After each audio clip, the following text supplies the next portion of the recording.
Traore receives an unexpected offer. Walmart proposes investing $1 billion to enter Burkina Faso.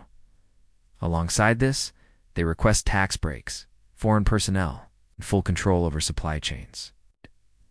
Traore listens quietly, arms crossed, expression neutral.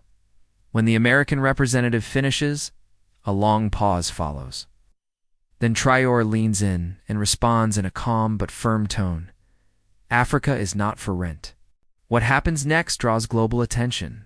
The confrontation doesn't involve weapons or armies. It begins with concrete plans, clear purpose, and long-term thinking.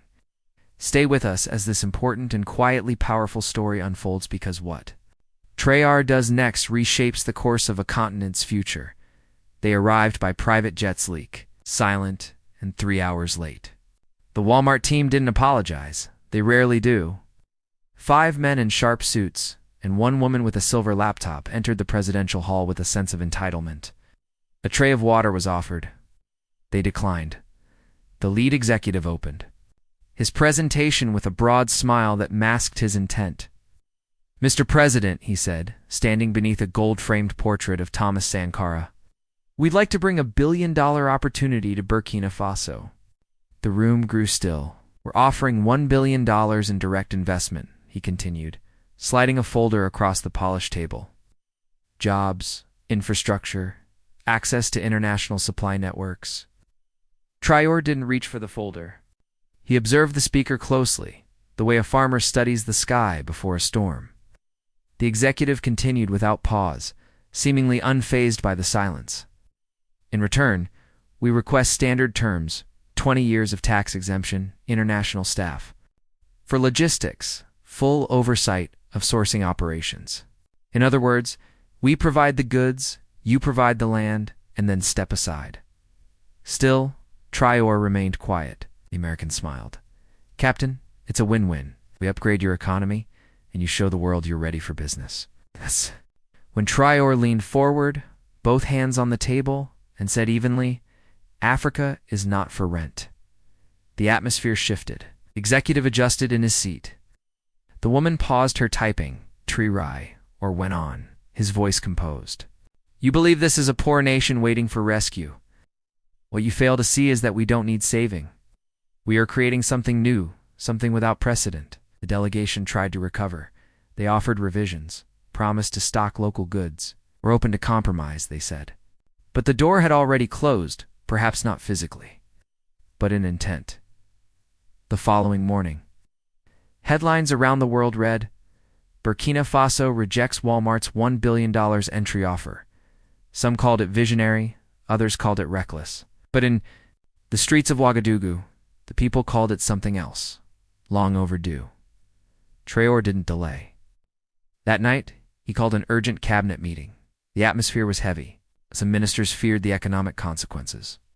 Others worried about backlash, political, financial, or worse. Traore stood before them, calm but determined. "If we don't sell to them," he said, "then we must build for ourselves." One minister asked with, "Our own hands," Traore replied. "And who will shop there? Our mothers, our teachers, our farmers paying not with debt, but with dignity." A quiet sense of energy filled the room. Gradually voices joined in, plans took shape, ideas overlapped. Hope, once quiet, began to speak openly. That same week, bulldozers arrived at a dry plot on the outskirts of the capital. A rusted sign reading "Future Site of Something Big" was taken down and replaced with a plain board. Ouagadougou Mall, built by Burkina Faso. There were no foreign contractors. No imported supplies. Just local workers, many of whom had never set foot on a construction site before. They learned quickly, not from desperation, but from a sense of purpose. Traore visited the site daily, not as a head of state, but as a peer. He wore worn boots, greeted workers with firm handshakes, and ate lunch beside them beneath the unfinished pillars. On the 4th day, a woman named Aminata walked up to him. Her clothes were modest, her tone steady. "I used to sell tomatoes by the roadside," she said. "Now I'll be selling them in a store my community built." Traore nodded. "Well, then we are already wealthy." This was not just a construction project, it became a movement. By the second week, Students showed up after school to paint signs. And the third, retired electricians volunteered their time. By week 4, villagers sent meals to support the workers. Burkina Faso wasn't turning away from the West out of pride. It was reclaiming its direction out of care and responsibility. Meanwhile, the Walmart team boarded their flight in silence. One executive muttered, "He'll come around eventually." But they didn't understand Traore. They didn't understand the land they had walked on. They certainly didn't grasp what it means when people act, not for profit, but for purpose. The atmosphere in Ouagadougou had shifted. The ground beneath Walmart's offer was no longer open for business. Inside a dimly lit hall, no reporters, no cameras, just ceiling fans, and the quiet that follows a firm decision Traore stood at. The head of the table, his sleeves were rolled up, palms flat against the surface. Around him sat his ministers finance, trade, infrastructure. Defense will present under one directive, no excuses. He didn't wait. Walmart is gone, he said. And with them, the idea that we need permission to shape our own future. Minister leaned back. It was a generous offer, Captain, one we may not be able to afford to walk away from. Traore met his eyes. If we don't sell to them, we must build for ourselves. The room shifted. Some nodded. Others looked down at their notes, unsure. The finance minister cleared his throat. But the numbers are clear. You don't have the industrial base. No nationwide retail infrastructure. No distribution networks, no cold storage or IT systems. Then, "We'll start with concrete," Traore said, "and with courage." The room fell silent. He stepped away from the table and stood by the window, looking out over the city lights. "They want to bring their products and sell them here," he continued. "But it's our resources that sustain their economies, our cotton, our mangoes, our labor. We've built empires for others. But it's time we try building something for ourselves." A young minister, newly appointed, finally spoke. "But what would it look like? A mall? A retail chain? Where do we begin?" Traore turned, his expression focused. "We begin with what people actually need.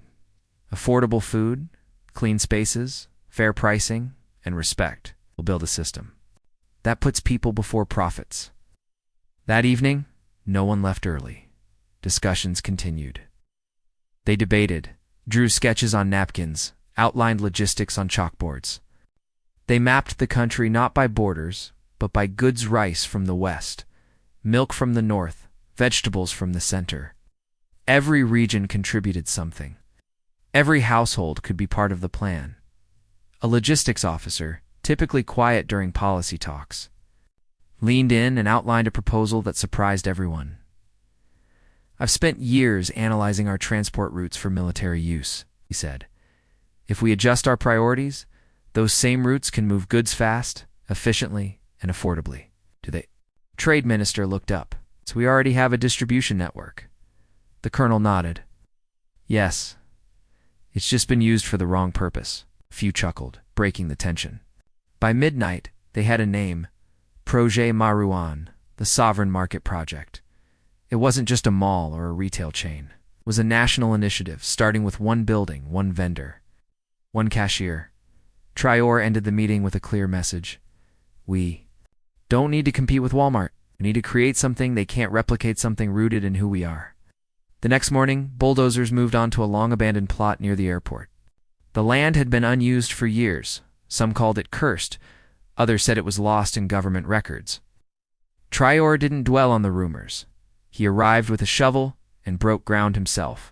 The media came later, expecting speeches.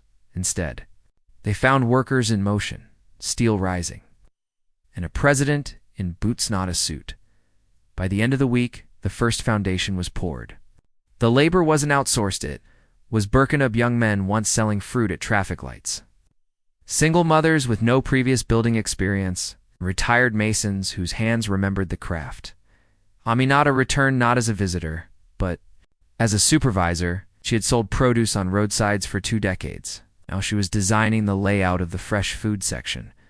"I know what people buy," she told the engineers, "and I know how they move.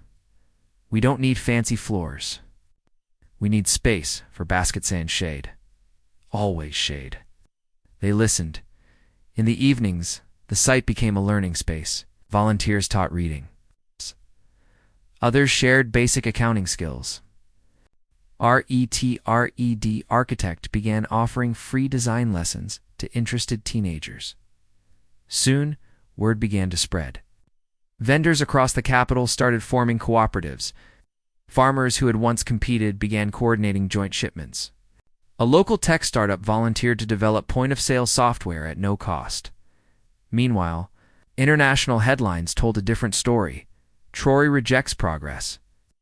One headline read, "Populist Gambit backfires," claimed another.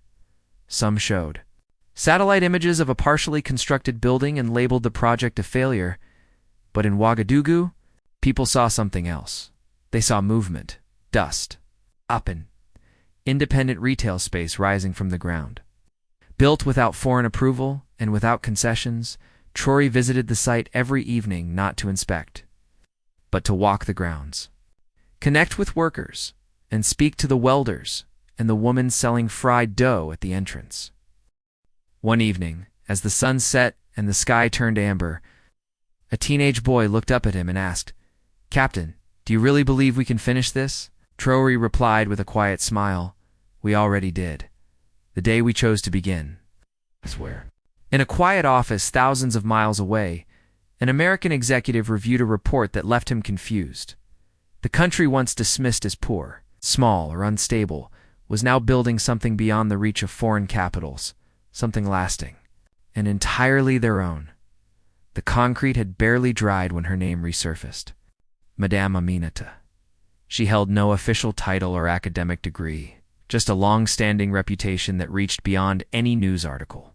For 22 years, she had worked the same wooden stall in the old Ouagadougou market. Rain or shine, conflict or peace, she was there selling tomatoes, onions, peanuts, and self-respect. Everyone knew her. Many were in her debt. Traore didn't call for economists or corporate advisors. He called for her. She arrived at the construction site still wearing her market apron, not as a statement, but out of habit. Her steps were confident, the steps of someone whose life was measured in daily sales, not speeches. The minister stood back as she walked the gravel paths, her eyes sharp, taking in every unfinished detail. She said nothing at first, just observed. Later, in the incomplete break room, they gathered for a formal meeting. She folded her arms and looked at Traore. Directly, "Why am I here?" she asked. Traore answered without hesitation, "Because we don't need consultants. We need people who understand how Burkina actually shop." There was a pause, followed by a slight smile, part surprise, part recognition. "Well then," she said, "let's begin with this. We don't want air conditioning before we have proper shade. We don't need imported baskets or women already. We've better ones. And we definitely don't want French price tags on Nigerian onions." A quiet laugh came from one corner of the room, which she quickly silenced with a glance. "You want a real market," she continued. "Start with trust, then price, and pride." From that point forward, she took responsibility for the floor layout, the sourcing network, and the entire customer experience. Not because she demanded it, but because no one else could match her reasoning. Aminata quickly took the lead. Her first decision was to discard the polished layout created by international architects. "Too wide, too cold, too quiet," she said. "People don't shop in silence. They shop with their senses, with their voices, their hands, their noses. The aisles must feel alive." She instructed that the vegetable section face east to catch the morning light. She placed the bread stalls near the entrance so the smell would welcome customers inside. And she set a clear rule: no product should stay on a shelf for more than 3 days without being replaced. "Rotten food," she said, "rots trust." When the finance team hesitated about letting her set prices, she gathered them and laid out a hand-drawn chart explaining supply chains more clearly than any textbook. Holding up a tomato, she said, "This costs 50 francs at harvest, 100 after transport, and 150 after middlemen. We'll skip the chain, buy it at 80. Sell at 120. Everyone benefits. We win. The farmer wins. The customer wins. If you want to, double it and call it modern. Go work for Walmart." From that point on, No one questioned her authority. News traveled quickly. Women from nearby markets came to see the store, some curious, others uncertain. One leaned over and asked quietly, "They really let you decide things?" Aminata smiled. "Not just ice design." She set up training for former street vendors. How to manage shelves, keep financial records, and speak confidently with customers. Her approach was simple. If you can sell to survive, you can learn to succeed. She insisted on locally built shelving. Every rack, every wooden display was made by local carpenters using local materials. "We're not just filling a store," she said. "We're creating work for the village." At one strategy session, a young consultant suggested importing well-known European brands to appeal to urban youth. Minata responded calmly.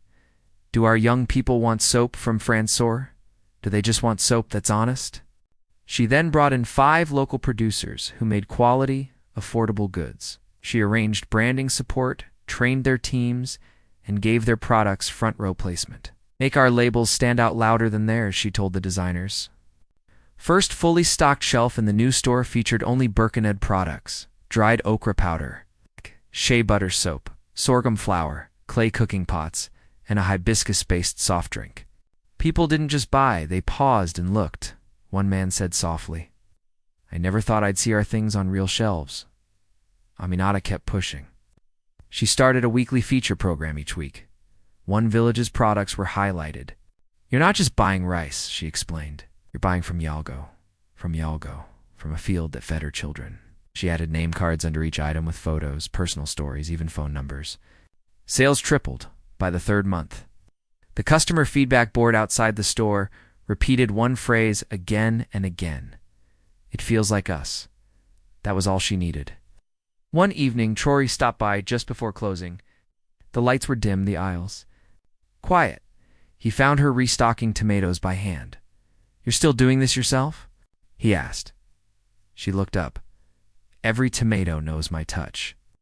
I'll stop when these shelves truly reflect our people." He nodded, then said quietly, "We didn't just build a market, found a direction." Aminata smiled, "And we're only beginning." All began with dust, not blueprints, not contracts, just dust and boots. The kind that stuck to your face, your tongue, your memory. The kind that reminded everyone this wasn't just a construction project. It was a challenge to dependence, a rejection of delay, a response to the inner voice that says, "You can't build that here." Traore arrived before sunrise. No convoy, no bodyguards, just an old Land Cruiser and a pair of work gloves. There were no speeches. He picked up a shovel and broke ground. One dig, then another. That was the beginning. No cameras, no ribbon. Just a man, a mission, and empty pockets. The land had been empty for years. Once proposed for a foreign-owned casino that never materialized, it now served a different purpose. Ouagadougou. Not a replica of Dubai or Paris. Something built from the spirit of Burkina Faso. There was no IMF loan. Option was off the table. No grants from development banks. No Western donors in suits. Only local engineers with worn tape measures and quiet. Determination. They weren't drawn by profit. They came because they were tired of watching their children shop in places that didn't reflect their lives. Trucks arrived barely working. Some hadn't moved in years. Belts screeched, tires groaned, but they moved forward, one welder said.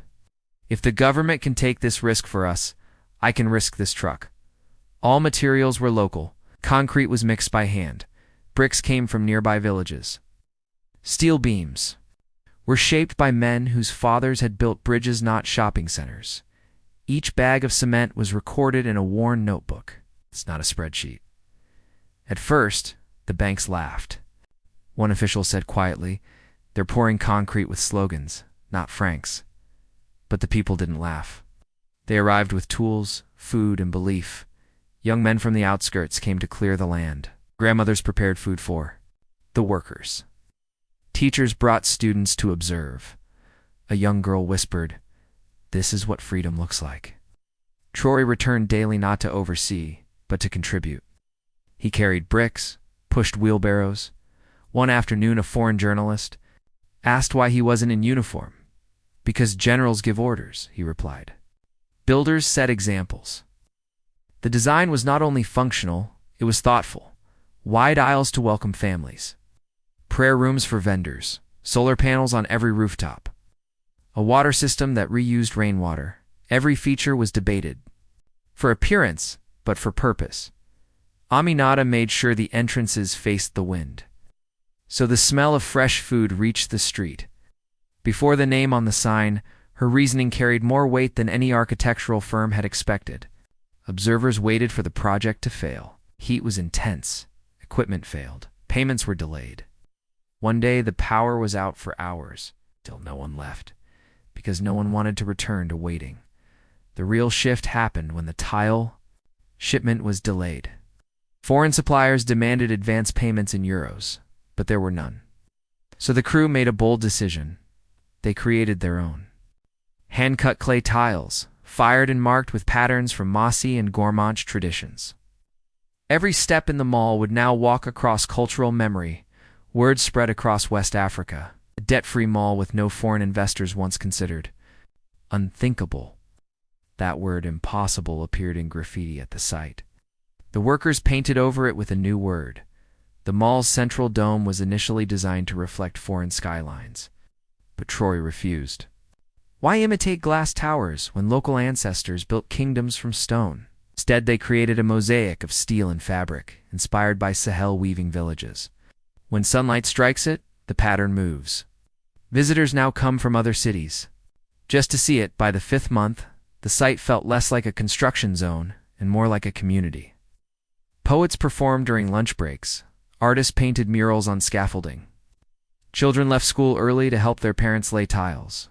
When asked by a reporter why he came daily, an elderly mason answered, "Because no one is coming to save us. But we are finally saving each other." That was the strength of having no excess. Didn't lead to dependence. Sparked creativity. In a quiet corner behind the storerooms, someone carved a message into the foundation stone, not for tourists or media, but for those who would. Understand, it read, we didn't build this to compete, built it to belong. One evening, Traore noticed the carving, said nothing, simply placed his hand on the stone and walked away. A dust moved across the air, but beneath it, something solid was taking form. Not just walls, but determination. In the center of Burkina Faso, the ground was no longer empty. He never called himself an architect. He wore no badge and had no degree. But when Colonel Soar stepped into the command tent, now used as the logistics hub for the Ouagadougou Mall, everyone sensed a shift. He unrolled a large map across the table. It wasn't filled with design sketches, just arrows and dots. This, he said, pointing to the center, is not only a market, it's an organ. The room stayed silent. Soar looked around and spoke again, slower this time. If roads are arteries, we must be the heart. The ministers paused. Traore leaned in. We're not just building a mall, Soar continued. We're building circulation, movement, life. What's the use of a shelf if the rice rots in the field? What good is milk if it spoils before sunrise? He pointed at the map. Ouagadougou is our dairy base. They have cattle, they have youth, but they need refrigerated trucks. Benora overflows with rice during harvest, yet people in the capital eat imported bags because there's no reliable transport, the Sahel. Some of the best meat in the country, but no access to a proper market. He drew thick lines from each region toward the capital, and extended more toward smaller cities. Fab Bobo, Dulo Sokaya.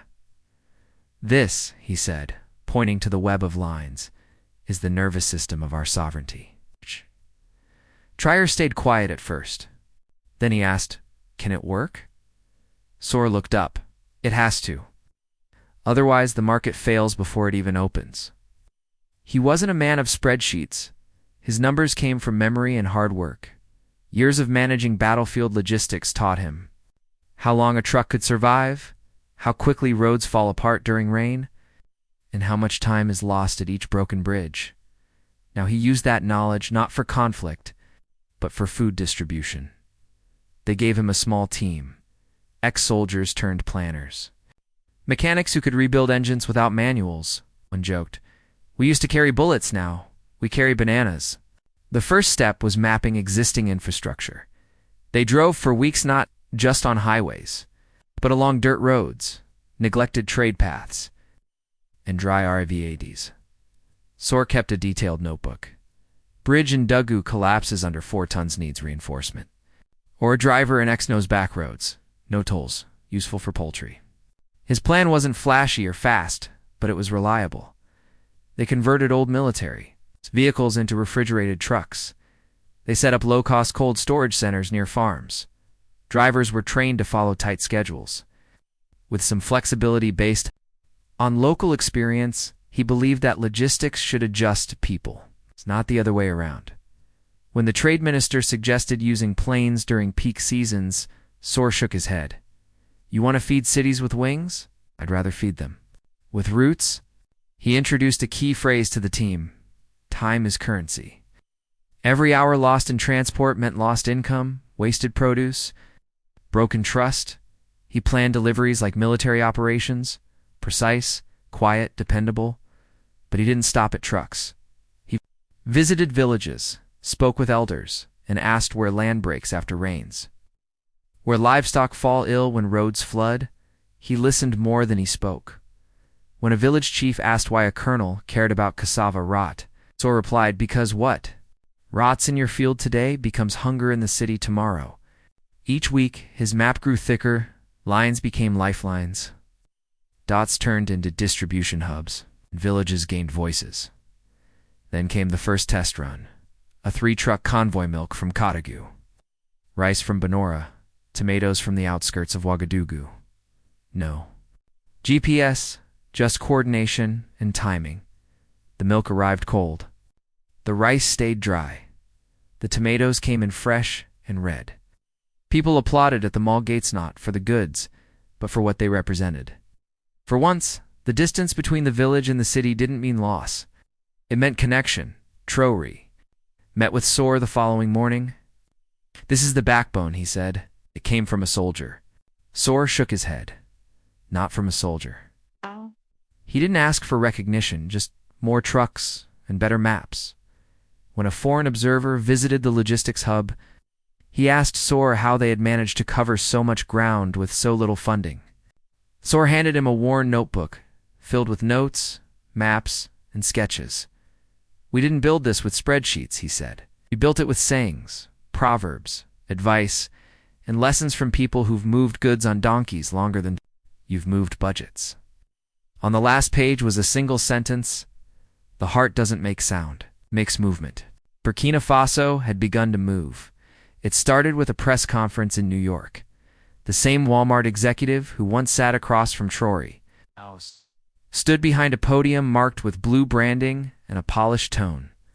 Cameras captured every word as he gave a carefully scripted statement. After thorough evaluation, Walmart has chosen not to invest in Burkina Faso at this time. While we respect the country's energy, it is not prepared for modern retail infrastructure. He paused, then added, "There are structural challenges, logistics, digital systems, supply reliability that make this impractical." The audience nodded.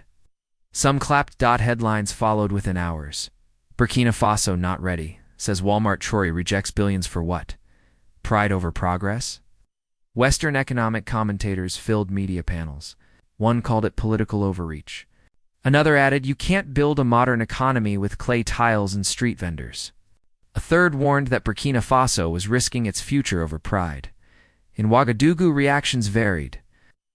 Some worried Walmart's remarks would deter other investors. Others were frustrated by the dismissive tone. In the presidential office, a minister rushed in with a printed news article. "They're questioning our competence, Captain." Traore didn't look up from the logistics report he was reading. "Let them write headlines," he said. "We'll build stores." Across from the construction site, someone spray-painted that line on a wall. By midday, it was trending across Francophone Africa. But Walmart wasn't finished. They launched a social media campaign with sponsored ads showing spotless stores in Nairobi, Lagos, and Accra clean floors, digital checkouts, imported fruit under fluorescent lights. The were clear. If indirect, partner with progress. Ready when you are. No waiting. No wasting. Burkina Faso wasn't named. The implication was obvious. In response, Traore made an unexpected move. He opened the mall gates to the public and finished, without ceremony or speeches, just open doors. People entered the half-finished site with caution. Children stepped carefully on dusty tiles. Mothers glanced up at the exposed ceilings. Some shook their heads, others smiled quietly. At the center of the food court stood a chalkboard with a message: "This is your store, your food, your future. Finished or not, it belongs to you." That same day, Madame Aminata organized a market. She brought vendors from across the city and placed their goods on folding tables inside the unfinished stalls. Tomatoes, okra, handmade soaps, dried mangoes. There were no shelves yet, no scanners, just trust and manual exchange. The space filled quickly. People didn't come for polish. They came for a sense of ownership. That evening, a young journalist from a neighboring country live-streamed the event. He walked through the dusty space, narrating as he went. "This isn't the mall you expect. It's the market they built. With their hands, not loans." Within 24 hours, the video reached 2 million views. Walmart responded. A leaked internal memo showed new offers to West African governments, support for warehouses, digital pricing systems, and if needed, public relations help. In other words, incentives combined with messaging. A week later, international food distributors quietly cut exports to Burkina Faso. The message was clear but indirect: cooperate or face shortages. At that moment, Colonel Traore stepped in, met with farmers, drivers, and cooperatives. "They think we can't feed ourselves," he said. "Let's prove we can before the season ends." Within days, regional transport doubled. Local supply chains adapted. Refrigerated trucks once used for meat began carrying milk. Farmers started staggering harvests to reduce waste. They couldn't match Walmart's scale, but they offered something stronger: community trust. Meanwhile, Aminata led a series of town hall meetings. "If they won't sell to us," she told a group of women vendors, "we'll sell to each other. No middlemen, no extra fees, just mothers feeding mothers." One woman raised a hand. "What about what we don't grow?" Aminata nodded. "Then we learned to grow it." Walmart launched one final strategy: a whisper campaign. Fabricated stories of corruption in the Sovereign Market Initiative. Anonymous blogs questioned fund use. Edited videos showed spoiled produce, delayed deliveries, and frustrated staff. But the public didn't believe it. They had seen Traore lifting bricks. They had seen Aminata wiping her brow while arranging tomatoes on empty shelves. They had watched neighbors drive aging trucks over damaged roads to supply a single stall. The false narratives lost traction. The rumors faded as the sun set over the half-completed dome of the Ouagadougou Mall. A child stood beside her. Father, holding a fresh loaf of bread baked from local grain. She looked up at the dusty beams above and asked quietly, "Is this our store now?" Her father replied, "No, it always was." The message arrived in the middle of the night. Delivered. The message came late at night from the regional manager of Superu, a trusted brand with long-standing roots in Burkina Faso. The words were brief and direct. "We want in on one condition. Let us stay Burkinabe." Traore read the message himself. The mall site was quiet under the moonlight, cranes still like resting giants. The movement he had led had already challenged foreign powers. A local chain wanted to join, not to take over, but to collaborate. The next morning, Traore gathered his leadership team in the logistics tent. Present were Aminata, Colonel Traore, and key ministers. He read the message aloud. "Superu wants to contribute on our terms." He paused, then said, "They've fed our people for years. They know our markets. They're not outsiders. We say yes." Questions quickly followed. The finance minister raised a concern. "They're a franchise. They'll ask for branding rights, supply chains, uniforms. They'll want control," Traore responded calmly. "The rule is clear. No branding takeovers. They can join us, but their identity must remain Burkinabe. He turned to Aminata. What do you think? She stood and answered, let them enter as equals. We don't absorb them. We support them. They bring experience. We bring direction. But no one rewrites our foundation. The decision was made. Superu would join the sovereign market project not as a subsidiary, but as a partner. Their logos would remain. Management teams would stay local. Their menus would reflect local tastes. They would follow the same core principles: fair pricing, local sourcing, and dignity in commerce. Later that day, the announcement was made.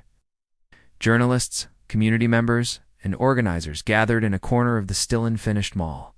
Traore stood beside the regional Superu manager, who wore a Superu shirt with local embroidery, speaking into the microphone. Traore said, "This is our revolution, led by those who understand home. Superu reflects our identity. It does not define our sovereignty." The message spread quickly. Other local businesses began reaching out: a bakery chain, a textile cooperative, a tech startup. All wanted to join the growing network. The signal was clear: you can grow, you can contribute, but you remain Burkina. Construction picked up pace. 2 Superu stalls were built within the mall, alongside areas for fresh produce, crafts, and dry goods. Their stalls used Superu colors, but labels clearly stated "Made in Burkina Faso." Pride was visible. Superu staff trained alongside Aminata's vendor team. They learned new stocking techniques, pricing systems, and service standards while bringing with them valuable local experience. One day, a seasoned Superu cashier asked Aminata, "Why are we training this way?" She replied, "Because we're not just serving shoppers, we're serving our nation." Cashier nodded. Moved in the following weeks, Superu began delivering goods from Koutougou and Bobo Dioulasso, linking into Colonel Soar's logistics network. Trucks with the Superu logo, but with local drivers behind the wheel. The Superu trucks moved alongside the Sovereign Project convoys, a united fleet with a shared mission and identity. When Walmart's media team saw the reports, they dismissed them. One memo read, "They've just attached a minor brand. Can't scale to modern standards." But the public saw something else: employment opportunities, preserved skills, shared shelves, and dignity maintained. At the new opening, the sound of traditional drums echoed through the mall. Children from nearby villages waved flags and sang. A Superu employee cut the ribbon, and the crowd applauded. Traore handed her the scissors. She lifted them high, tears in her eyes as cameras captured the moment. That evening, the core team of the movement met in private. Traore, Aminata, and the Superu manager Traore stated, "This is the model: collaboration, not colonization. Partnership, not exploitation." The manager agreed. "We came with a condition, and you accepted it. It earned our trust." They outlined a new map: retail hubs tied to local integration zones, training spaces, and shared storage. It was more than a shopping center. It was a system built on mutual respect. The next day, they walked them all together. Traore pointed out future spaces for more Superu stalls, eateries, and community learning areas. "This should go beyond buying," he said. "It should be about learning, growing, and belonging." With renewed energy, construction progressed. Workers, inspired by seeing local businesses valued, built with even greater care. The conversation shifted. Franchising and foreign ownership were no longer the focus. This was a local initiative. Rooted in community, local media followed the story closely. Superu remained Burkina. No takeover. A revolution built by local hands. Across West Africa, others began to follow the example.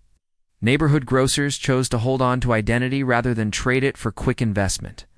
One hot afternoon, Aminata and the Superu manager sat outside sharing a meal. She asked, "What made you take the risk, especially with such strict terms?" He replied, "Because for the first time, a revolution showed respect, not just a chance to gain market share. We chose people over profit." Aminata nodded. "Then you chose well." Inside the mall, workers installed solar panels. A local tech team tested solar-powered refrigeration. A community college planned to offer courses in one of the new classrooms. This was more than expansion. It was transformation. A movement that didn't discard the past but built on it, while preparing for the future. As they left the site that evening, the phrase echoed, "Let us stay Burkina." It wasn't a restriction. It was the starting point. It carried meaning. Through dry winds, heavy heat, and into the hearts of a population learning that everything they needed could be built without losing who they were. The mall's opening included no VIPs, no international diplomats, and no luxury convoys. The people, hundreds of them barefoot children and grandmothers, in traditional cloth, coming to claim what was theirs. Vendors in aprons, carpenters, with dust on their hands, all gathered at sunrise. They didn't come just for a shopping center, but to mark a shared achievement. Prima Center was unlike anything else in Burkina Faso. Built in the capital's heart, it stretched low and wide. Not a glass tower, but a shaded plaza featuring local art and steelwork. The walls displayed stories. Pillars showed carvings of rivers, drums, farmers, and markets. A wide rooftop canopy spread like a leaf, filtering light onto mosaic tiled floors. This wasn't just a mall, it was a message. What stood out first wasn't its size, but the smell. Fresh millet bread from the community oven, grilled fish at the food court, hibiscus tea boiling nearby. Every scent spoke. This belongs to you. Children played in the open areas. Older men leaned against carved benches, nodding to live xylophone music. On one side, artisans painted on stretched fabric. On the other, literacy classes had begun under a shaded area called the Knowledge Circle. Prima wasn't just for commerce. It reminded people they had worth long before money was involved. Eminata stood near the ribbon, wearing her usual head wrap and market sandals. She had declined offers of a tailored dress or makeup. "This is my face," she said. "This is my place." She held the scissors but paused before cutting. "When I sold tomatoes under a tarp," she said firmly, "they told me people, like me, didn't belong in progress.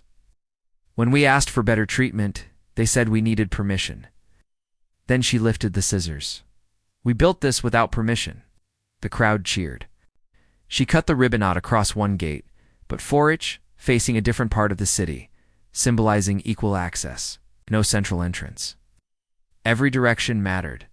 Inside, stalls had names, not numbers. Mama Odil's soap, Kari's leather goods, Kudu Dairy Corner. Even the entry map listed not only locations, but also names and villages of origin. Local musicians played near the produce area for tourists, but to create a familiar atmosphere. "It sounds like home again," said one vendor as he adjusted. His display of dried okra, and it smells like it too. Traore arrived later, wearing boots and a plain shirt. No speech, no stage, just quiet steps through the crowd. People noticed, but didn't rush him. Some smiled, others clapped.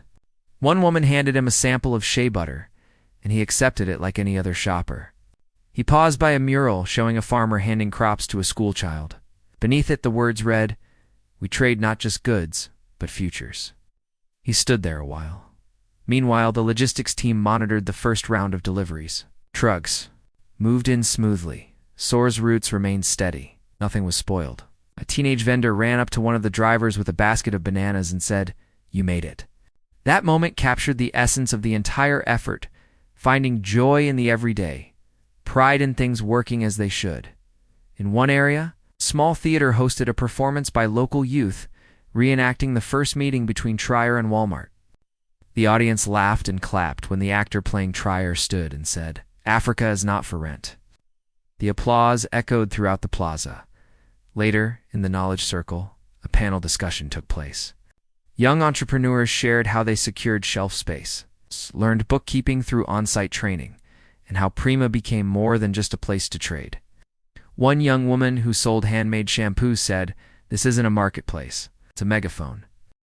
That night, as people slowly left, small lanterns were lit across the plaza floor. Families stayed behind.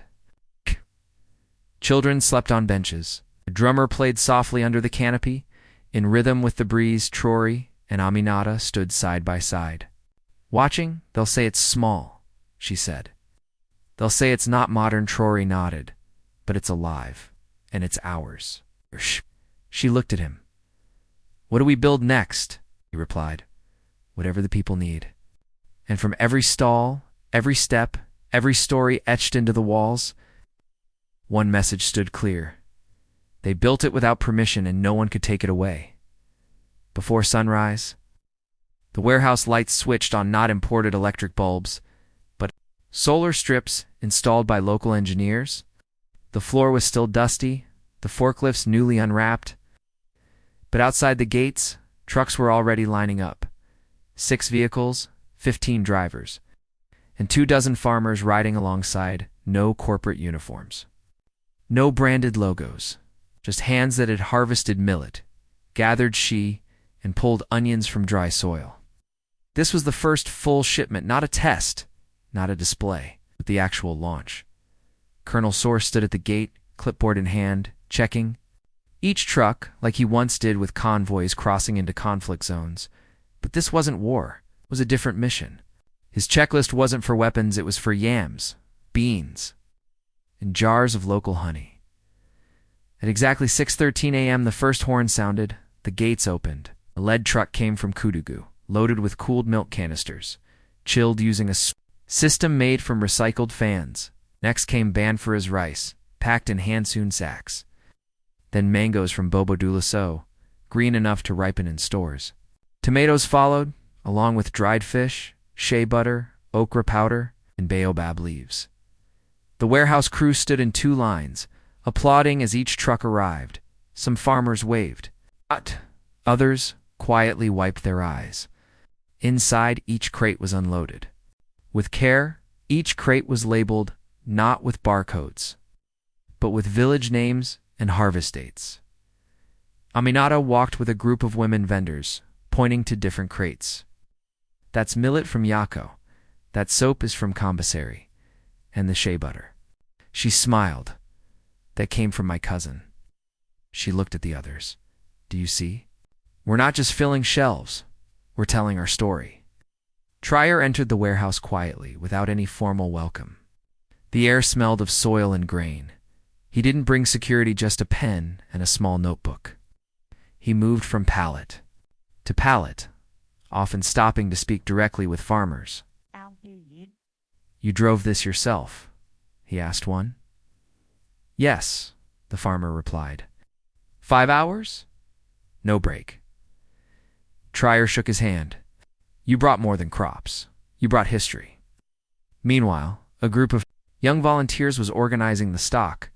Some had never seen this many raw goods in one place. A girl around 15 asked, How will people know where it came from? Aminata responded clearly, Because we'll tell them. Oh. Every label will carry a name. Every name will mean something. Day. The labeling team started printing simple white cards with black ink, the product, the village, and the farmer's first name. One read Millet Tenodo Zanabu. Another, Palm Oil Gawa. ID Risa. It wasn't just about tracking inventory. It was about recognizing each person's role. Later that day, a teacher brought her students to see the moment. They stood quietly watching crate after crate arrive. She pointed to a pile of yams. Your uncle may have grown that. Then 2 jars of honey. Your grandfather kept bees. The students didn't take photos. They simply watched. One boy raised his hand. Is this our food now? Aminata turned to him. No, she said. This is your future. Traore gathered the workers and farmers in a loose circle at the center of the warehouse. There was no microphone. No platform, just people listening. Today isn't about trucks, he began. It's not even about shelves. It's about something deeper. He walked over to a crate of shea butter and placed a hand on it. This isn't just supply. This is pride. Nodded to the drivers. You didn't just transport food. You showed that trust doesn't need to be imported. Then to the farmers. You proved that quality doesn't require a foreign label. Finally, he turned to the young volunteers. and you've seen for yourselves what real sovereignty looks like."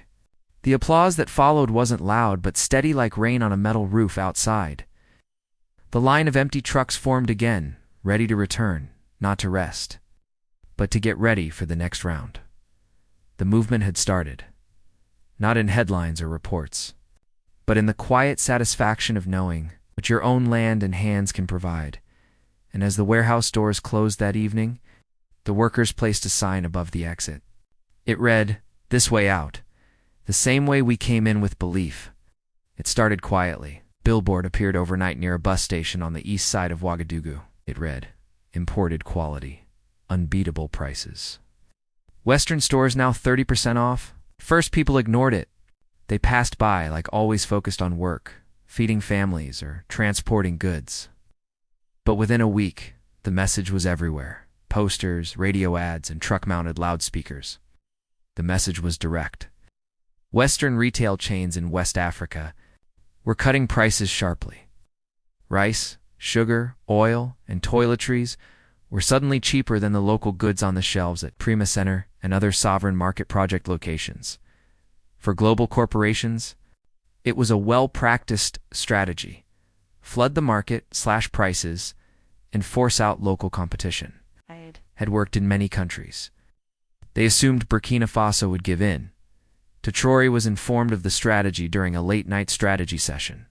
A young economic advisor presented graphs showing falling prices. He looked worried. "They're undercutting us across all major staples. Their logistics are faster. Their inventory is huge. Competing with them could cost us everything." Traore looked up and replied calmly, "Then we won't compete. We'll outlast them." "But Captain," the advisor insisted, "customers are already returning to foreign stores." Aminata, sitting across the room, set her pen down. "People don't eat prices," she said. "They eat food, food grown with care, sold with honesty, priced with respect. Let them offer discounts. We'll offer dignity." She returned to Prima the next morning and spoke to the vendors. "They think lowering prices will make us quit. But this isn't about being cheap, it's about choice." Vendors were discouraged, sales were down. One farmer said, "They're selling onions cheaper than I can grow them." Aminata nodded, "Then offer something they can't. Let customers know where that onion came from. Let them see the hands that grew it." A campaign was launched overnight, not with glossy ads, but with hand-painted signs, farmer photos, and short stories printed on cardboard tags. One tag read, "This rice came from Adamas field. He wakes at 5 a.m. and sings to his crops." Another, "These tomatoes are watered by Miriam's daughter after school." At checkout counters, cashiers handed out loyalty cards not for discounts, but for connection. One side showed a family who raised the chickens. The other read, "This food passed through no foreign hands." Customers began to notice. A woman buying soap told the vendor, "I saw this brand on sale at the Western store, but their label didn't smell like my neighbor's kitchen." The vendor smiled. "That's because theirs wasn't made here." Meanwhile, Western stores responded aggressively. They launched ads mocking local packaging. "Clean looks, not clay pots." Advertisement read, "Real milk doesn't separate." That same week, Prima introduced a counteroffer no discount could match, the table of return. In the center of every major market, they placed a long wooden table, offering free food to anyone who could share a story about it. A woman arrived with her son and told how her father had grown cassava in the 1980s. She walked away with 2 bags of produce, no receipt. Just a memory word spread quickly. Radio hosts began discussing the initiative. One remarked, "It's no longer about price, it's about pride." Sales at sovereign market stores began to hold steady. Not rising fast, but steady enough to show that people were making a decision. A man summed it up to a reporter from Côte d'Ivoire. "We're not shopping for prices. We're shopping for dignity." In response, a Western chain offered free school supplies with every purchase. It was a calculated move, but Prima responded the next day by partnering with local teachers to offer free tutoring sessions in the mall's community room. When asked if he was concerned about the price war growing, Traore replied with a calm smile, "You can't put a barcode on belonging." One evening, a customer stood between 2 shelves, imported rice on the left, It's 10% cheaper, local rice on the right. Labeled by the farmer's son, she picked the local rice and said, "I want to eat something that knows where it came from." So the competition continued, but this wasn't a battle over numbers. It was a quiet contest of memory, meaning, and value. And in every quiet stand, every full basket, every small but steady sale, Burkina Faso was gaining more than market share. It was reclaiming its identity. She stood outside the Prima Center, hands resting on her shopping cart.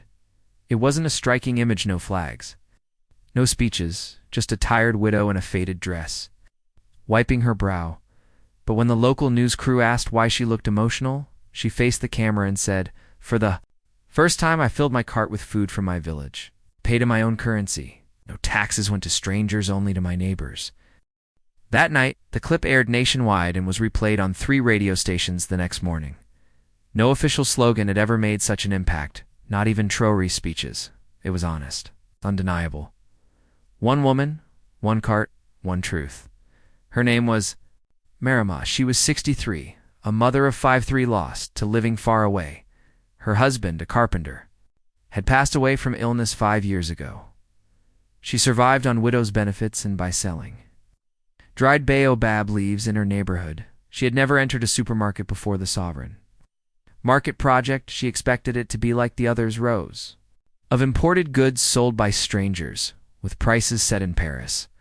But this time felt different. It started at the entrance. The greeter was her neighbor's son. He smiled and called her Mama Morima. As she walked through the aisles, she recognized handwriting on the price tags. Bags of rice labeled Bariba, grown by Yakuba. Cheap butter with a photo of a girl from her church choir. Tomatoes from a farm 10 kilometers away. The currency was CFA francs, but without foreign tariffs or added markups to send profits abroad. Every cent stayed within the community. She wasn't just buying food. She was supporting jobs, roads, and school books. It kept everything local. At checkout, she paid in cash. The vendor returned her change with both hands, a gesture of respect she hadn't felt in years. Then came the phrase that resonated nationwide. "No taxes fed strangers," she told the microphone. "Only my neighbors." That week, Prima began a campaign without spending a single franc. They simply replayed Marima's words at community centers, in schools, and cooperatives. People listened. The phrase spread quickly through WhatsApp and markets. Vendors stitched it into aprons. Fishermen painted it on boats. A mechanic chalked it on his wall. "No taxes fed strangers, only my neighbors." Marima's story became more than just her experience. It reflected many others. A single mother from Cupa wrote to a radio station, "I used to buy powdered milk from Spain. Now I get fresh milk from my cousin." Retired teacher in Dori called in. "I just noticed every item in my bag came from a village I've actually visited." Young people began filming their own stories, walking through sovereign stores and pointing to labels banned for beans, Kudugu soap, Zorgo oil. "This is what a real economy looks like," one said. During a policy meeting, Traore watched one of the videos. He leaned back and said quietly, "We gave them shelves. They built stories." At a weekend town hall, someone asked Aminata if the Sovereign Market Project would expand to other West African nations. She replied, "We're not building franchises. We're building habits." But behind the scenes, plans were already underway. Farmers from Niger, vendors from Mali, and merchants from Côte d'Ivoire were visiting Ouagadougou to study the model. They wanted to learn how a country once called too poor or too unstable had built a system where power came not from imports or foreign infrastructure, but from what fit into a shopping cart. A different kind of wealth was taking root not just in bank accounts, but in confidence, shared memory, and the ability to say, "This came from us. It stayed with us." One vendor summed it up while restocking yams. "They thought we wanted cheaper food. What we really wanted was a closer table."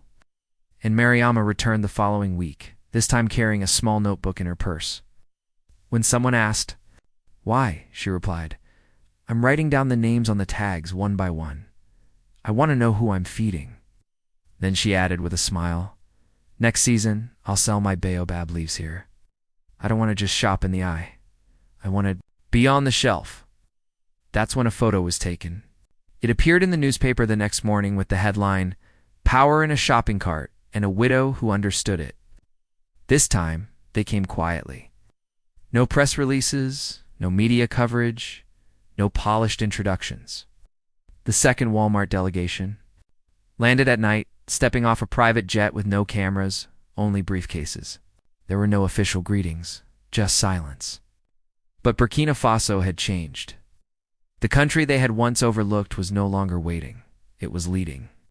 From store aisles to school lunchrooms, from village markets to shelves ready for export, the Sovereign Market Project had grown beyond expectations. The delegation checked into a modest hotel on the outskirts of Ouagadougou. They avoided public statements. No high-level meetings were announced. Instead, they sent an unsigned letter to the presidency, requesting one thing. A private meeting. Captain Traore read the letter in silence and then set it aside. "They're not offering a partnership," he said to his staff. "They're offering regret." 2 days later, in a quiet room at the National Library, not the palace, not a government office, Traore met with 3 delegates. There were no aides, no photographers, only a recorder on the table switched off. The lead envoy, a younger man with nervous hands, opened with praise. "You've built something remarkable here, Captain. We've studied the report, sure. Logistics, your vendor model, it's innovative." Traore listened patiently without replying. The envoy continued. "We realize our earlier proposal didn't match your vision. We've revised it." He slid a folder across the table. Inside were larger numbers, new investment offers, infrastructure plans, a revenue-sharing agreement, a section called Cultural Respect Framework. Then he lowered his voice. "Name your price." The room went quiet. Traore didn't tea. "Open the folder." He leaned back, calm and steady. "Already did," he said. The envoy blinked. "Sorry, we already named our price," Traore repeated. "You just couldn't afford it." The delegates looked uncertain. "The price," Traore said, folding his hands, "was ownership, dignity, and control over what our people eat, what our farmers grow, what our children see when they walk into a store. That's not a currency you trade in." A second envoy, a woman who had remained silent until then, took a different approach. "What if we invest under your brand quietly?" the envoy asked. "No signs, no logos, just capital and support. The world doesn't even need to know. It saws." Traore gave a slight smile. "The world isn't who we're trying to convince. It's our own people." He stood, gesturing toward the door. "If you want to support something real, earn trust yourself. Work with your own farmers. Build something transparent, something that doesn't need to stay hidden." The meeting ended there. No handshakes. No final appeals. Outside the city, moved steadily. Vendors pushed carts down newly paved roads. Farmers delivered goods to local distribution centers. Children played in parks funded by market revenues. Teachers bought textbooks printed using income from shea butter exports. Inside the Prima Center, artists were completing a new mural. It showed a hand holding a receipt, but instead of prices, it listed names: the soap maker, the mango farmer, the rice miller, the teacher supported by local tax funds. Below it, the words read, "Paid in full." The Walmart delegates returned to their hotel unsettled. One quietly remarked, "We're not just losing a deal, we're losing the continent." Soon after, online speculation grew. Had Walmart returned? Was a deal secretly made? A journalist asked Aminata directly, "Are they back in?" She smiled. "They're back in line." Later that week, Traore attended the launch of a new logistics hub in the northern region. There was no formal stage, just workers in dusty boots. He handed the first set of keys to a woman who once sold peanuts on a roadside. When asked what the facility would accomplish, he said, "It will move food faster. It will pay farmers more. It will show we don't need billions to build what we already believe in." Nearby, a boy turned to his father and asked, "Is that why they came back?" His father nodded. "Because they saw we stopped waiting." The story shifted. Burkina Faso was no longer waiting on international corporations. It was building on its own terms. The new storage center was the largest in the country's history, almost the size of 4 football fields. Cold rooms and open-air sections designed for fresh produce. Engineers called it a milestone in local logistics. Economists viewed it as proof of growing national capacity. The name above the entrance wasn't that of a general, president, or a foreign investor. It was simple and local: Abdul Sano Agricultural Hub. No title, just a name. Afarma Aminata stood beneath the sign the morning it was unveiled, watching as people gathered: construction workers, city grain sellers, farmers from nearby villages. At the front stood a teenage boy in a blue shirt holding his mother's hand. His name was Hamido. His father was Abdul. Abdul Sano wasn't wealthy. He wasn't well-known. He grew groundnuts and onions on 4 hectares of land near Sabu. When the Sovereign Market Project asked for volunteers to help build the new warehouse, Abdul was among the first to show up. He said, "If it helps my village eat better, I'll carry bricks until my back gives out." He worked without pay, digging foundations, pouring concrete, and lifting steel beams. One day, during the 4th month of construction, he collapsed. The doctor said it was a heart attack. His body was overworked, and the nearest clinic was too far. He didn't survive. For weeks, the site went quiet. Some workers stopped coming. Others quietly wondered if it was a bad sign. And his son Hamidu returned. He was just 17, but asked to join the rotation. He said, "If my father couldn't finish it, I will." After school each day, he came to sweep, move tiles, and learn how to operate the storage doors.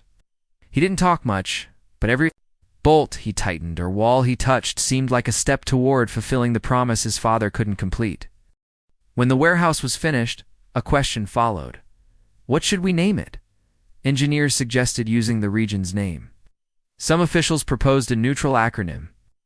But during the naming committee meeting, Aminata stood and said this: "Building feeds our people. Should carry the name of the man who died trying to feed his." No one disagreed. The unveiling ceremony was simpler. White cloth pulled away from a stone plaque. When Hamidu stepped forward to speak, the moment grew still. "He didn't fight in a war," Hamidu said, voice steady. "He fed one."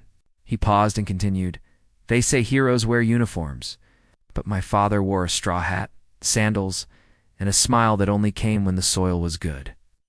People didn't cry from sadness, but from something clearer: understanding. That same day, the warehouse opened. The first delivery was millet from Abdul's village. The second was shea butter from his wife's cooperative. The third was yams packed by Hamidu and his cousins. Everything inside was labeled by hand-nothing machine, coded. Each product carried a story. By the end of the week, the Abdul Sanu Agricultural Hub was fully operational. Villages sent their harvests. Drivers came and went with quiet respect. No one honked. No one raised their voice. Everyone knew the place had been built with labor and sacrifice. When Colonel Soar visited to inspect the system, he looked at the workers and said, "Don't forget whose name is on the wall." He didn't have power, but now his name moves. The food we eat. One afternoon, Traore came alone, unannounced. He walked quietly through the aisles. No press. No speeches. Just silence. When he reached the West Wing, where onions were stacked in crates, he paused and took a note from his pocket. It was a line Abdul had written during an early planning meeting. "If the food is local, the hunger is political." Traore folded the note and placed it into a small crack in the foundation wall. That night, as the last delivery truck left the yard, Hamidu stayed behind to close the gates. A worker offered help, but he declined. "I've got it," he said, locking them carefully. He would have wanted me to close up properly. Above the building, stars blinked, and a boy walked home along a dirt road, now named after a man nearly forgotten by the world, but never by his country. The observers arrived in white SUVs with tinted windows, escorted by neutral security and translators. The international team had been sent from Geneva and Brussels to conduct a full audit of the Sovereign Market Project. Officially, the visit was routine. In practice, it was more than that. For months, There had been quiet reports that Burkina Faso had developed the region's largest locally sourced food system without foreign aid, without corporate ownership, and perhaps most surprisingly to some, that it was succeeding. Delegation of 10 included economists, infrastructure experts, supply chain consultants, and 2 investigators known for uncovering corruption in African government projects. They expected to find inflated invoices, missing inventory, fake vendors, and signs of favoritism. They came prepared to write a critical report, but what they encountered was different. Their first stop was the Dulcinea agricultural hub. As they entered, the lead auditor frowned, not with suspicion, but confusion. The warehouse was clean and well organized. Solar panels powered the cold storage units. Inventory records were handwritten, dated, and verified with 2 signatures, then cross-checked by young volunteers using tablets donated by a local university. Onions were arranged by grade, rice sorted by village, and every shipment included a physical tag, a GPS timestamp, and the farmer's name. There were no middlemen or unexplained fees. "Who handles quality control?" one inspector asked. Grandmother, in a faded dress, sorting cassava, answered, "We do. If the food isn't good, we don't send it. Our neighbors eat this." Next, the team visited the Prima Center. They examined the construction for signs of overspending. Invoice matched receipts. Photos were dated. Public accountability logs were posted on community notice boards. Building materials were locally sourced, and workers were paid on schedule. When asked how corruption was avoided, an architect replied, "Because we sleep where we build, and we eat what we store." Finally, the auditors reviewed financial records from 5 regional market branches. The ledgers were transparent. Each store displayed its weekly revenue, supplier payments, and community reinvestment data on a public wall near the entrance. Children who read the boards understood exactly where each coin was spent. In Benora, a French auditor asked how electricity was managed without loss. The store manager took him up to the roof. Dozens of solar panels reflected the sunlight. "Each one is monitored," he said, pointing to a public energy meter. "See it? We see it. If the numbers drop, we know who touched it." A British supply chain expert quietly asked one of the warehouse workers if he'd ever been told to lie or inflate inventory for political reasons. The man looked puzzled, then responded, "Would you lie to your mother about how much food is?" In her kitchen, at a private debrief that evening, the observer team sat in silence for several minutes. One consultant finally said, "They did this without us." The lead investigator replied, "Not just without us, without compromise." They visited the final processing center in Kaya, where goods were repackaged for export. International standards weren't just met, they were exceeded. Labels listed ingredients in 5 languages. Hygiene checks were recorded hourly. Staff were trained in-house, many of them former vendors or farmers. There were no foreign contracts, offshore accounts, or luxury offices. A young woman managing the loading dock offered the team water in a short tour. When asked where she received training, she said, "I used to carry baskets on my head. Now I carry numbers in my head." Back in Ouagadougou, the team submitted their preliminary report. No corruption, no financial irregularities, no environmental violations. One line stood out. "This system functions not because it is modern, but because it is moral." They requested a final meeting with Traore. He received them in a plain room. No flags, no portraits, just wooden furniture and quiet air.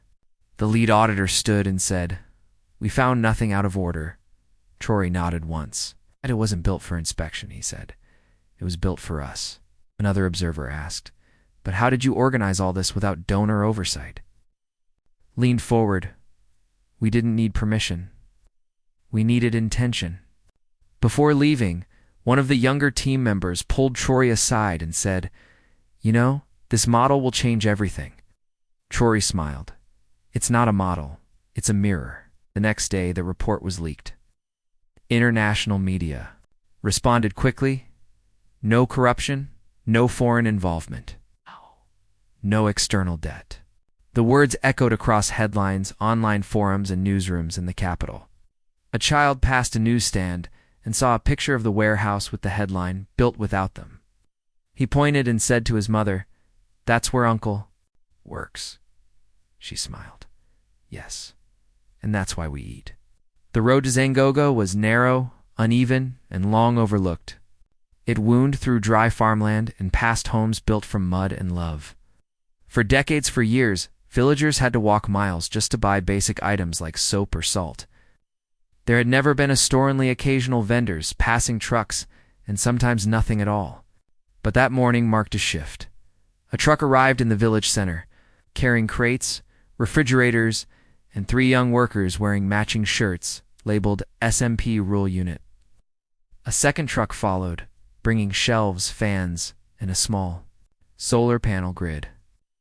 The arrival wasn't loud or showy, but to the people of Zangogo, it signaled a major change. For the first time in the village's history, a real store was opening. Not just a stall, but a proper, clean, and well-lit shop built from local stone, powered by solar energy and filled with useful products: rice, oil, soap, salt, dried fish, tomato paste, sanitary pads, chalk, and at the back, a freezer with something unfamiliar. A boy watched quietly as crates of canned milk were unloaded. He pointed toward the white box in the corner. "What's that?" he asked. "That's the freezer," replied a worker. "What's inside?" The worker knelt down, opened the lid, and held up a plastic-wrapped item: ice cream. The boy had never heard of it. The villagers gathered around most had never seen a freezer, let alone its contents. A girl leaned in and asked, "Does it melt?" "Yes," the worker replied, "but not before you taste it." That afternoon, each child received 1 scoop free of charge. It's not as charity, but as part of the opening celebration. It marked more than the arrival of goods. It marked dignity, the sovereign market. Project had designed this store with the same core principle as those in major cities: fairness. Prices weren't set by store managers, but by a community board consisting of elders, youth representatives, 2 farmers, and 1 teacher. Each product carried labels showing the sourcing cost, local markup, and reinvestment share. The board met weekly under a baobab tree to review prices, hear concerns, and make adjustments transparently. "If people don't trust what's on the shelf," one elder explained, "they'll never trust what lies ahead." Within days, the store became more than a place to shop. It served as a meeting point, a place to study, and a cool space for rest. Children sat near the solar fans. Women used the notice board for local news. A midwife placed a bin inside for free prenatal supplies, restocked from the National Logistics Hub. When Traore heard about the store's first week, he asked to visit quietly, no media, no convoy. He arrived by motorbike, dusty from the road, scanning the horizon like someone returning home. Worked, removed his gloves, and walked straight into the store. A young girl recognized him. She didn't speak, just tapped her mother's sleeve and pointed. Her mother looked, nodded in recognition, and simply said, "Captain." Inside, Traore reviewed the inventory sheet. Every item was accounted for. Nothing was missing, no overpricing. He walked to the freezer, opened it, and took out a bar. A worker offered one to him. He declined. "Let the children have it," he said at the back of the store. A chalkboard had something that caught his attention, a note written in a child's handwriting. "Today, I bought soap with my own coin. It smelled like Mama's hands." He read it twice, then asked the store manager who had written it. "We're not sure. Someone just left it," the manager replied. He pulled out a pen and wrote beneath the note, "That's the smell of freedom." That evening, the sun set over the fields, casting long shadows across the village. A group of boys played soccer near the store. Their ball was patched with tape, but their laughter was clear. Nearby, an elder sat with a cold bag of milk on his lap. He looked at the store, then up at the sky and said, "We didn't just get a market, we got our time back." A local radio station aired a short announcement that night. "Zangogo store is open. Prices are fair. Goods are local. No need to walk to town. Your dignity is in stock." The next morning, more villages began asking when their store would arrive. And from that small place on a quiet road, something began to spread. Not just easier shopping or more trade, but a growing understanding. Change wasn't coming from government, buildings, or bank conferences. It was starting with small things: one cart, one scoop, one shelf, one child's quiet smile. The city had quieted down. Street vendors packed their tables. Lights dimmed, but inside Ouagadougou Mall, it was still movement. A few late-night shoppers moved through the aisles. It's just enough to keep the space alive. Then he arrived. No entourage, no media, no guards. Just Traore walking in through the ad. Front entrance, his hands were in his pockets, boots dusty from the road. He nodded to a tired security guard, who blinked twice before realizing who it was. Traore said nothing. He didn't need to. He walked slowly past the fresh produce section, where shoppers picked the last mangoes and ginger, past the fabric stall, where two women laughed and compared colors for school uniforms, past a teenager cleaning counters near the juice kiosk. Softly humming an old folk tune, the lighting was gentle. Reflections on the polished floor shimmered faintly. The mall didn't feel like just a building anymore. It felt like something shared. He reached the back corner, near the literacy space, a room used for evening classes where older vendors came to learn to read and write after work. A chalkboard still had the day's lesson written. Community is not a place, it's a promise. A janitor appeared from around the corner.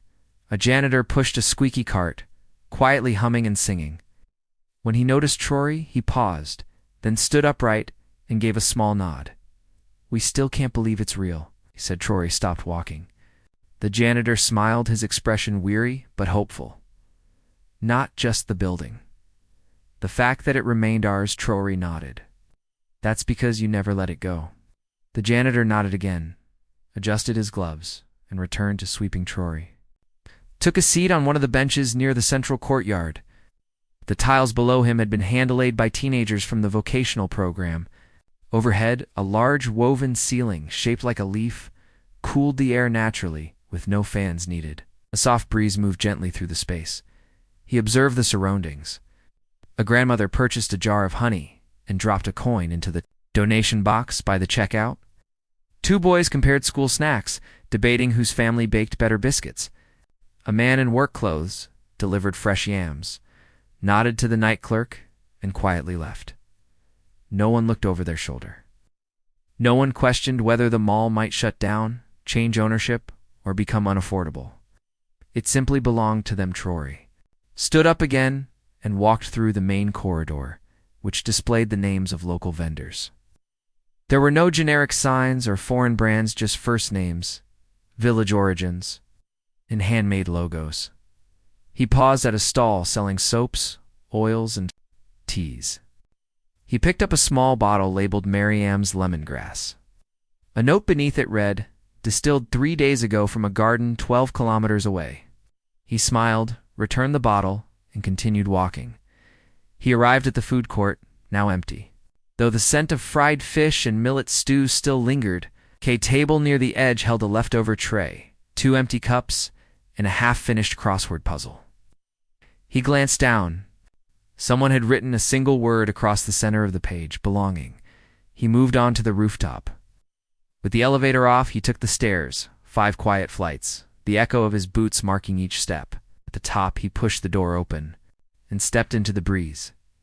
The rooftop garden moved gently in the moonlight. A rows of tomatoes, mint, and moringa grew, not for display, but for school meals and store samples. The city stretched out in silence below, quietly alive. From where he sat, the glow of village stores could be seen in the east. The lights were dim but steady, powered by solar energy and supported by the community. He sat at the rooftops, edge, legs extended, leaning against the wall. No speeches, no audience, just one person resting inside a vision. He once only spoke aloud. Below, the janitor completed his final sweep through the halls. Near the entrance, a schoolgirl stepped outside, holding a bag of groundnuts and a folded handout from the literacy corner. She looked back once, smiling. In that moment, everything they had built held strong. Not just the walls, but the trust, the quiet confidence, the understanding that no one would take it away again. Not this time, not ever. The first shipment crossed into Niger on a Tuesday morning. 5 trucks flew, only the red, green, and gold of Burkina Faso. No corporate branding, no foreign sponsors, just a convoy carrying cocoa bars, dried mango, hand-woven baskets, and oils made by local cooperatives. It wasn't flashy, but it marked a turning point. Weeks earlier, Sovereign Market Project had launched an export cooperative office, not in a modern tower, but in a renovated train station in Bobo-Dioulasso. From there, goods were sorted, labeled, certified, and packed for destinations not in Europe or the US, but across the Sahel, Senegal, Mali, Chad, Benin, and Togo. No cargo containers or air freight, just trucks traveling dusty roads, driven by former roadside sellers now carrying invoices stamped with official seals. At the center of it all was a corridor in the east wing of Ouagadougou Mall. At first, it was just another set of shelves, but gradually it became something more: the export aisle. It displayed baskets from the Balsa region, soaps from Gurma, cocoa from the southwest, and dried okra from the north. What united them all was origin. Every item was made in Burkina Faso, with no foreign ownership, no hidden trademarks, and no licensing deals from Paris or Dubai. Above the aisle, a wooden beam held a hand-carved slogan: Africa by Africa for the world. It was written in Moor, French, and English. A fourth version in Bambara was added later. After Mali began ordering she-based skin products, in that aisle, people didn't just shop, they took photos. They read labels like personal notes from home. Some were moved to tears. A woman from Benin stood in front of herbal teas and said quietly, "I never thought I'd see this, our goods, in our language, sold by us." In Niger, the opening of the first sovereign market satellite store made national news. Reporters arrived expecting a showcase. They left calling it a movement. One journalist wrote, "The future of African trade might not start in boardrooms, but in baskets." Demand rose quickly. Vendors who once competed for market stalls now worked in teams to meet bulk orders. Village workshops added night shifts. Regional warehouses installed tracking boards with light markers to follow shipments. A new generation of youth, confident in logistics and local identity, began calling themselves export warriors. A boy from Gawa, just 16, managed a moringa shipment to northern Togo. When asked if he understood what export meant, he replied, "It means we're finally the ones sending, not just receiving." The government didn't offer subsidies only. Roads, training was provided, along with protection from dishonest middlemen. Prices were set through cooperatives, not dictated by brokers in the capital. When a multinational company tried to lower mango prices in return for large contracts, the farmers declined. "We'll grow slower," one farmer said, "but we'll grow free." At Ouagadougou Mall, Aminata held the weekly export review meeting in public. There were no closed doors, citizens could attend, and farmers from distant villages joined via WhatsApp audio. Each week brought a new product to the export aisle, and each week a new village name was added to the display. One week, it was spiced cassava chips from Zorgo, the next hand-dyed fabric from Yako. Children who visited the mall started collecting. Product tags like keepsakes, even the packaging mattered. Instead of plastic and foreign slogans, goods were wrapped in recycled material with hand-stamped ink and short stories. A cocoa bar label read, "Harvested by Binu, dried under the Sahel sun, packed with care for your morning." Soon, the export aisle wasn't limited to Ouagadougou. Scaled-down versions began to appear in public schools to show children what their country could produce. Airports added product kiosks. Government offices stocked Burkina-made tea and snacks in meeting rooms. At the Ghana embassy, a diplomat offered guests dried mango and said, "This is our new handshake." Foreign delegations noticed. Some requested help to replicate the model. Others offered funding in return for distribution rights. Traore declined every proposal. "We didn't build this to sell it," he told his team. "We built it so our children would never again question their own value." On a quiet Sunday, a young girl stood in the aisle holding a jar of red pepper paste. Her mother read the label aloud.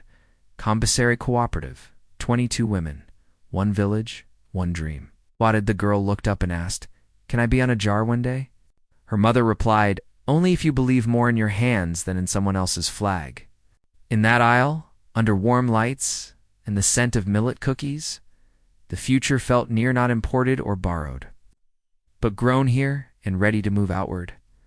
The store was modest, located between a school and a health post in a village too small to appear on most maps. There were no marble counters or automatic doors, just a painted sign above the entrance. Sovereign Market, Ziner Branch. The paint was peeling slightly, but the bell still rang a soft chime of metal on metal. Traore entered quietly. He wore no uniform, no jacket with medals, only a plain shirt and dusty shoes from walking the long road in. The clerk didn't recognize him right away. She greeted him like she would anyone who had walked for hours and still carried kindness in his eyes. He nodded, picked up a small wire basket, and slowly moved through the store, looking at the shelves.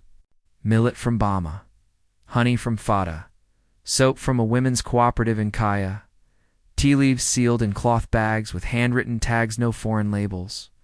No imported packaging, just goods touched by hands he could identify. He picked up a bag of rice. The label read, "Grown by Adma, son of Sato, who sends greetings." He smiled. Then he added a bottle of shea oil, a small box of dried mango, and a bar of cocoa soap. On his way to the counter, he stopped briefly to glance at a freezer humming. In the corner, inside were ice cream, cold milk, and locally brewed hibiscus drinks. He didn't take anything from it, but opened the lid to feel the cool air rise. Nearby, a boy stood reading aloud from a wall poster listing the store's suppliers. His voice was a bit unsteady but confident. 64 farmers, She regions, 0 imports. Traore placed his basket on the counter. The clerk began scanning the items slowly, her expression shifting as she started to recognize him. She said nothing. She didn't need to. She handed him the receipt, just a small strip of paper most people discard.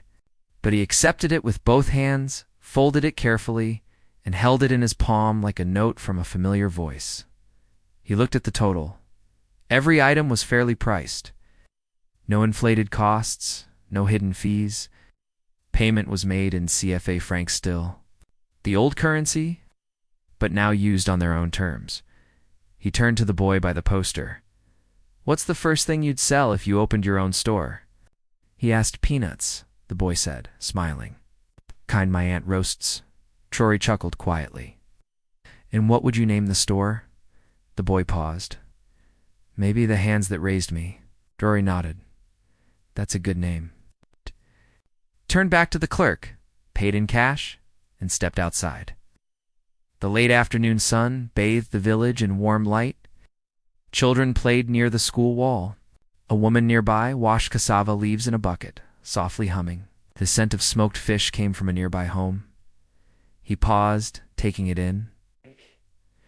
Then, unfolding the receipt one more time, he looked at it and quietly said, "That's the price of independent sand, worth every franc."